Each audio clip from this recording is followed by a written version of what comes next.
world. We've gone through all the instructions one time. Expect a tough, clean fight. Protect yourself at all times. Any question from the challenger? Any question from the champion? Let's get it on.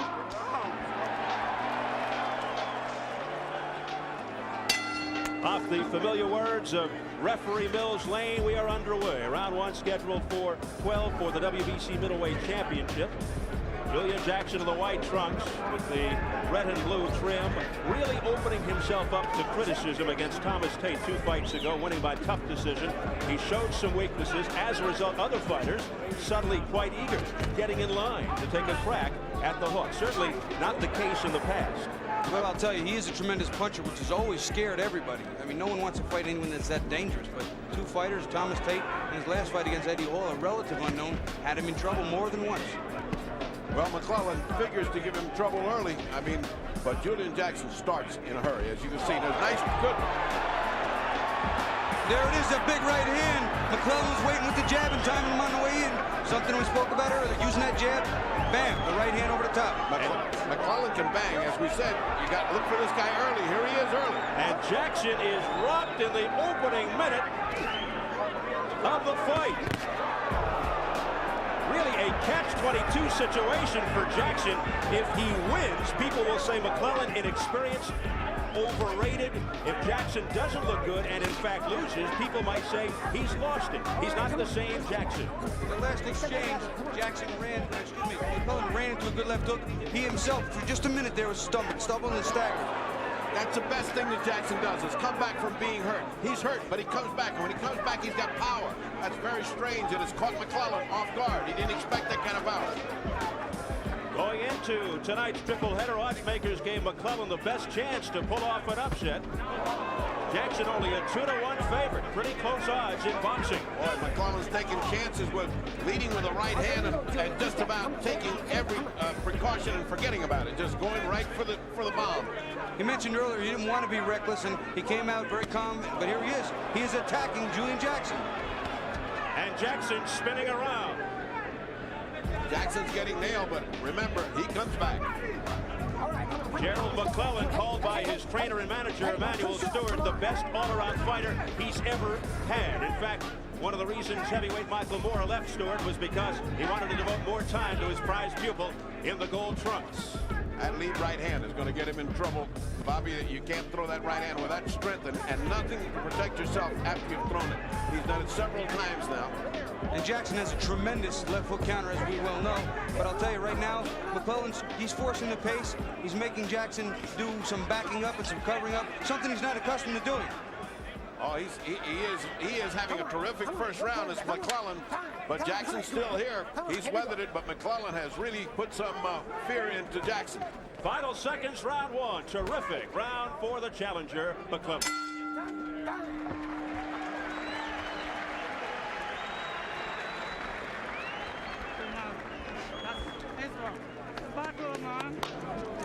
Thank you. Yeah, but guys coming too slow, man. Come on, walk the corner. Go. Okay. I'm okay. All right, here's that early surprise sneak attack that got Jackson in trouble. Jackson's just trying to get organized. Now watch that right hand, and that's what got him right hand crazy. That right hand put Jackson in trouble. Look how much trouble he's in there.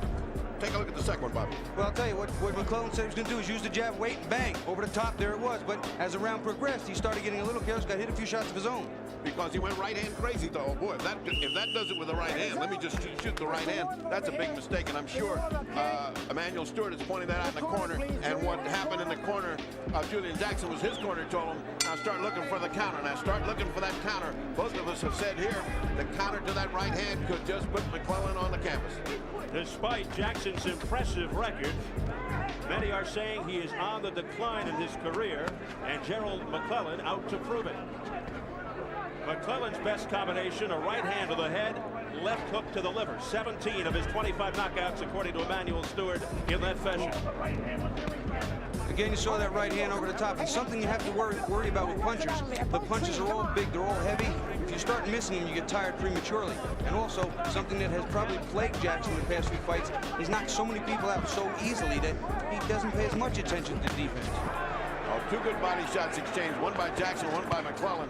These guys are not letting any aspect of the punishment game go by. Both of them are punishing the body, both of them going with power punches to the head. This is a whopping middleweight title fight. And while most people anticipated a shootout, a slugfest, as we are seeing here at the outset, Jackson told us yesterday he thought it would be a more technical fight, that he'll pick his shots, set him up. He says McClellan is not a good boxer, although Kronk fighters are generally good, sound boxers.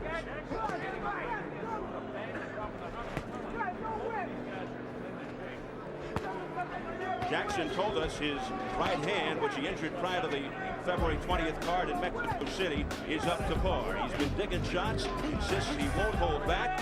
When I mentioned that McClellan questioned whether the hand was fully healed, Jackson laughed and said, why don't we test it on Gerald's head? But it's been McClellan who has been doing the testing to this point. Jackson's been a little more effective now using a jab. McClellan's laid off. It's gotten to be a little more chest-like. Still coming. Into another gear in this second round. Fight, almost as if he didn't believe it's good luck in that first round. First round went to Gerald, got Jackson in trouble, but now all of a sudden it's Jackson in the pursuit and picking him apart slowly, little at a time. Good body shots, using his jab effectively. Jackson's fighting very well here. And now lunging shots by Julian Jackson, but not having any effect on McClellan, who comes back strong, but back comes Jackson with a heavy right. One thing about Julian Jackson, you can hurt him, but never count him out. Not only can he punch with both hands, but he inside this ring is a vicious, vicious man. McClellan thinks Jackson is looking ahead to Terry Norris, who is sitting ringside off to our right. Well, I don't know if either one of these two guys got anything in mind except survival here. And Gerald is looking scared. Big right hand by Julian Jackson, sending McClellan back. Now Jackson beginning to open up more and gain confidence.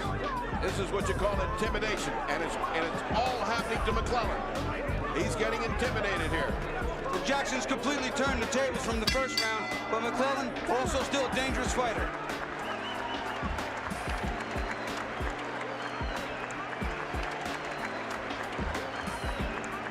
So round two is in the books. This is round three in a most exciting fight. Julian getting his head of steam up, and I'm sure Emmanuel Stewart said, son, you got to do some fighting or this guy will come right over you. And McClellan's got to get back on track, through some of those right hands that were landing. He's got to box more, Bobby. He just can't stand in front of him like that. He came out with a good stiff jab, and now the jab's more of a feeler. He's using it to feel, looking for the right hand. He's got to use a stiff jab to set up that right hand. And now Jackson winging big shots, gaining confidence as the round goes on. Jackson's hands are very heavy, and when they land, even though it's off to the side of the head, it hurts, and he's feeling it now. That's what's getting him intimidated. A solid right uppercut by Julian Jackson. And Jackson beginning to answer back after a rugged first round. McClellan said that he is not scared going in. Many people often are when they're facing Julian Jackson. He says, my tools are better. I punch as hard as Jackson does. I'm faster and I'm stronger. He seems to be a little quicker when he wants to be with that jab. His right hand seems to almost be an equal, but his left hook doesn't, except to the body. McClellan 27-2, 25 knockouts, his 2 defeats early in the career. Decisions to Dennis Milton and Ralph Ward back-to-back in '89. Meanwhile, Julian Jackson 46-1, 43 knockouts, 2-time world champion. Oh, look out! What a right hand by Julian Jackson. That's that counter that he was measuring him for, and it landed. You can't just flick an idle jab out there and not expect Julian to come over, and he did. I haven't seen McClellan in a lot of fights where he's gotten hit hard, and I was always wondering just how good is his chin, and right now it doesn't seem to be too bad. McClellan hanging in there. Yeah, Bobby, he seems very impressed, however, by the power of Julian Jackson. Jackson with explosive knockout power, particularly with the right hand and the left hook. We just saw the right, and so did McClellan. That right missed, and a countering left. Also a grazing blow by McClellan. Now lunging rights and uppercuts by Jackson. I think it's something that McClellan has to do with that left hand. He has to counter because Julian Jackson right now is just keying off McClellan's right hand. And if it's a one-handed fight, it's going to be Jackson all the way. Come on, let's go. Unintentional butt is what, and Julian's cut. Unintentional butt, and Julian is cut. Julian Jackson complaining. There's a big left hand by McClellan.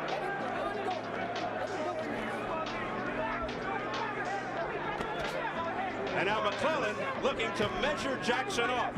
Sometimes those butts get you a little bit dizzy. I wonder if that happened to Julian. He just seemed to stop fighting after that butt and got hit by 2 hard punches by... Another big right hand right on the button. Gerald McClellan landing with the heavy right. Jackson slips as the bell sounds. No knockdown. Interesting round. Julian Jackson was having his way. All of a sudden he gets butted. He quits fighting and gets hit twice and makes it an even round. Keep firing him now, okay? Keep letting him go dig that left hook, boy. Man is getting tired now, but you're letting him get away with 2 missed shots. The fighter don't know what the hell he's doing. Oh, man.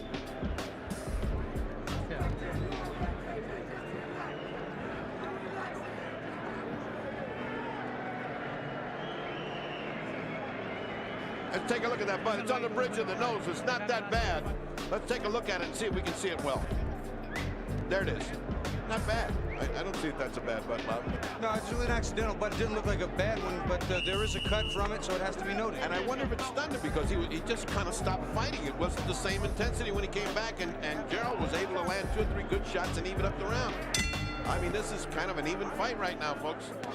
There is blood streaking down the bridge of the nose of Julian Jackson, the result of that unintentional headbutt by Gerald McClellan in the 3rd round. We enter round 4. That cut will never be a factor. At the location it's at, he can bleed all at once, and it'll never stop a fight there. And you know, sometimes blood ignites the killer instinct in a fighter. McClellan's fighting much better from the time the butt happened to now. Yeah, he's like he got a new life once he saw that blood come. Julian Jackson's lone defeat, 1986, against Mike McCallum for the WBA junior middleweight title, a 2nd round knockout. See, there's something you'll see. He leaps in with that big hook. McClellan ducks, and that's where the heads clash. Yep. Step back, come on, step back. Has not been much mauling and brawling here. They've just been punching for 3 rounds. This is the first time any sign of a little bit of a rest coming from both fighters grabbing each other.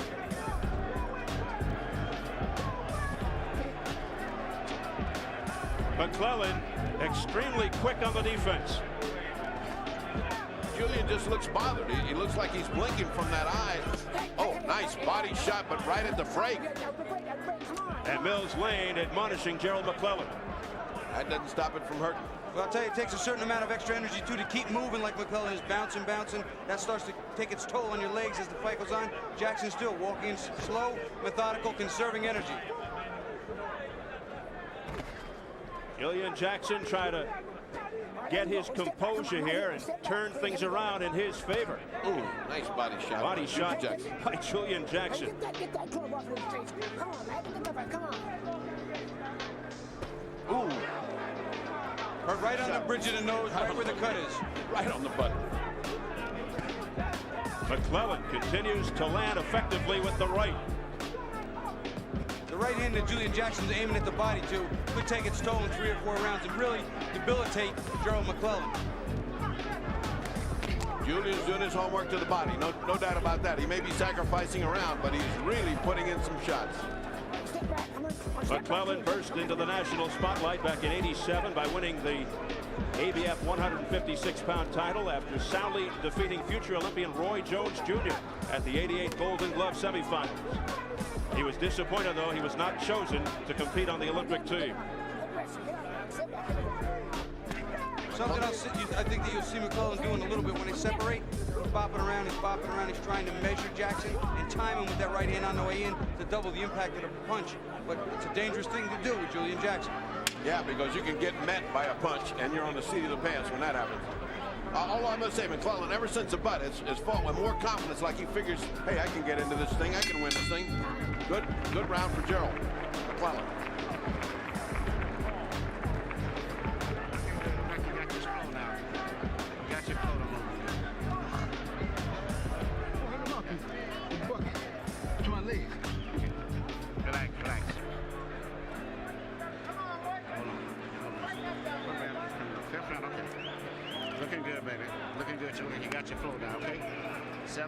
Lord. All right. It was a 1-point deduction for the butt. What, on us? No. What he said? Took a 1 point of him for the butt. Come on, they just got to get a little more aggressive. Yeah. Come on. Don't stand in front of him. You stand in front of him. Don't wait on him. Come on. You're not getting checked. Why did you punch him?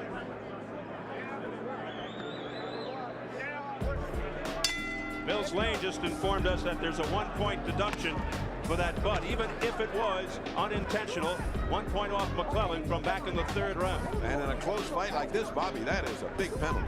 I think it's a bad rule, I really do. And you know, it only seems to be that if the butt causes a cut, if they would have just banged heads and he would swelled his eyes shut, nobody would say a word. Yeah, but those are the WBC rules that he said, regardless of whose fault it was. I mean, it was Gerald's fault. There was a cut, there was a butt, and but you know, that neutralized the round because McClellan had taken that round, so you take a point away from him, you got an even round.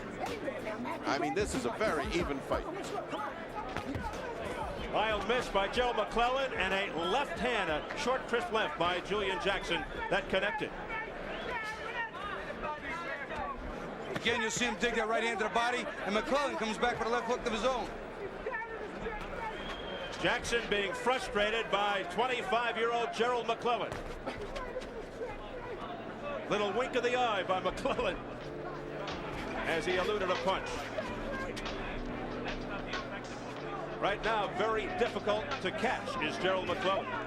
Quite elusive. Low blow by Julian Jackson. Low. That was a big, heavy shot down south. Another one. Another one. And McClellan needs a breather.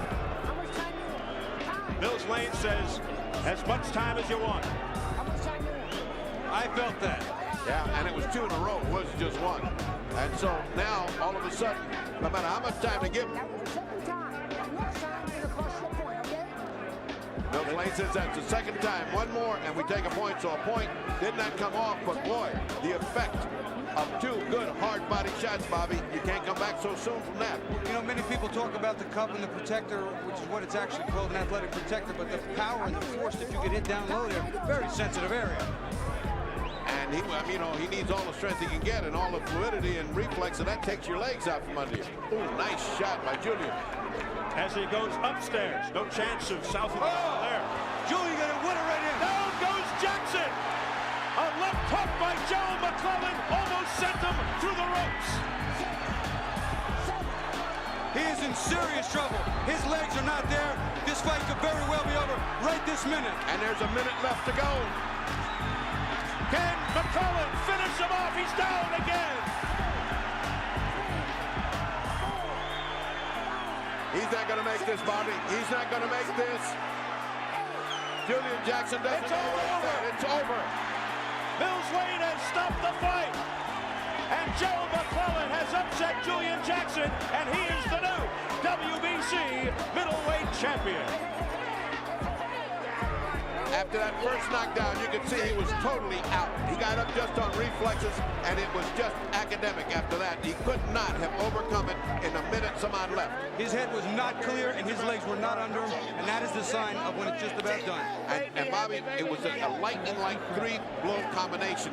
And just when you thought Julian was starting to turn things around, Bob comes this, what we said before, explosive punches, Bobby. You don't know when it's going to end either way. You really didn't know how this was going to end, but Julian, who has been showing signs of getting hurt in other fights, finally had his night of being the victim. Well, again, we mentioned that his defense hadn't been what it should be, and many times because he's such a tremendous knockout puncher that he didn't pay as much attention, and here it cost him dearly. So Gerald McClellan goes to 28-2 with 26 knockouts. The 25-year-old out of Freeport, Illinois, who trains with the Kronk team in Detroit, is the new WBC middleweight champion. Julian Jackson looking to make his 5th title defense with only his 2nd loss in 48 fights. Well, let's follow the course and demise of Julian Jackson. As first, let's pick it up from the low blow, and you can see it was a legitimate low blow, and you can see the damage of it. Look at that. I mean, that's way below the lettering, and down goes McClellan saying, I just can't continue. This gives him time to recuperate, but it looked like he was weakened when he got up. maybe giving Julian a lot of energy to think he's going to put it out. Now let's watch what happens. Here you come again. Right. Straight right hand down the pipe, and it was Ferdy a lead right hand. Finishing it off with the left hand, and down is Jackson. Just what he's been trying to land, the right hand landed just like he wanted it. And here's the second one, and by this time it was academic because Julian was gone. That's it, right there. It's the end of that. Again, his legs weren't under him, and his head wasn't clear, and you're not going to respond. His eyes just weren't, couldn't focus. He was just gone. Mills Lane did the right thing, stopping the fight. After that first knockdown, it was all over his academic, but I think he caught him by surprise. With the right hand, he'd been trying to land all night long, and he landed and followed up with the left really, really well. So a big surprise, but not quite so surprising because in this middleweight fight, we expected an explosion, and we got an explosion. So we're ready to get the official word from our ring announcer, Jimmy Lennon Jr. Ladies and gentlemen, we have the time. 2 minutes, 9 seconds in round number 5. The referee in charge, Mills Lane, stops the contest. The winner by way of technical knockout, and the new WBC middleweight champion of the world, the G-Man, Gerald